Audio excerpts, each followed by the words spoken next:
Francis Ngannou est et demeure le champion du monde des poids lourds de l'UFC. Le Camerounais a battu le Français Cyril Gane le 22 janvier en Californie pour défendre son titre mondial dans la prestigieuse Ligue d'arts martiaux mixtes.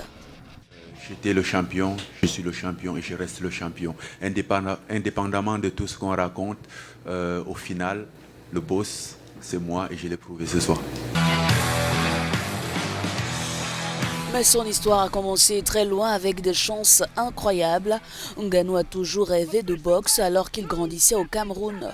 En 2012, il a tenté de traverser la Méditerranée à 7 reprises, passant 2 mois dans une prison en Espagne avant de rejoindre Paris sans rien.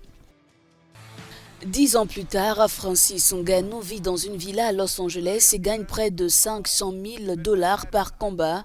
Son village natal de Bati, dans l'ouest du Cameroun, vit dans l'admiration de son extraordinaire carrière. Selon sa famille, il puise sa force dans la terre de ses ancêtres où il retourne très souvent. C'est ici que Ngannou Francis buvait de l'eau pour être plus fort, comme vous voyez là. Pour avoir les 1,95 m, c'est à cause de la source qu'il a bu pour avoir les 1,95 m là. Mais il était même plus fort, comme vous voyez là. Comme beaucoup de jeunes au Cameroun, il a travaillé pour payer ses études en collectant et en chargeant du sable dans des camions. Le muscle qu'il affichait à ses 17 ans n'était pas... C'était terrible.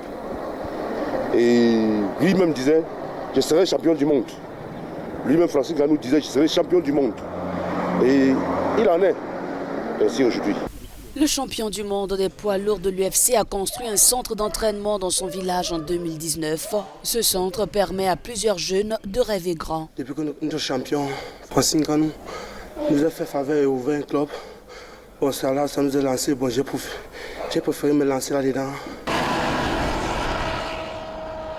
Bati attend avec impatience une nouvelle visite de leur idole. En mai dernier, après sa première victoire, plus de 2000 personnes étaient venues l'accueillir.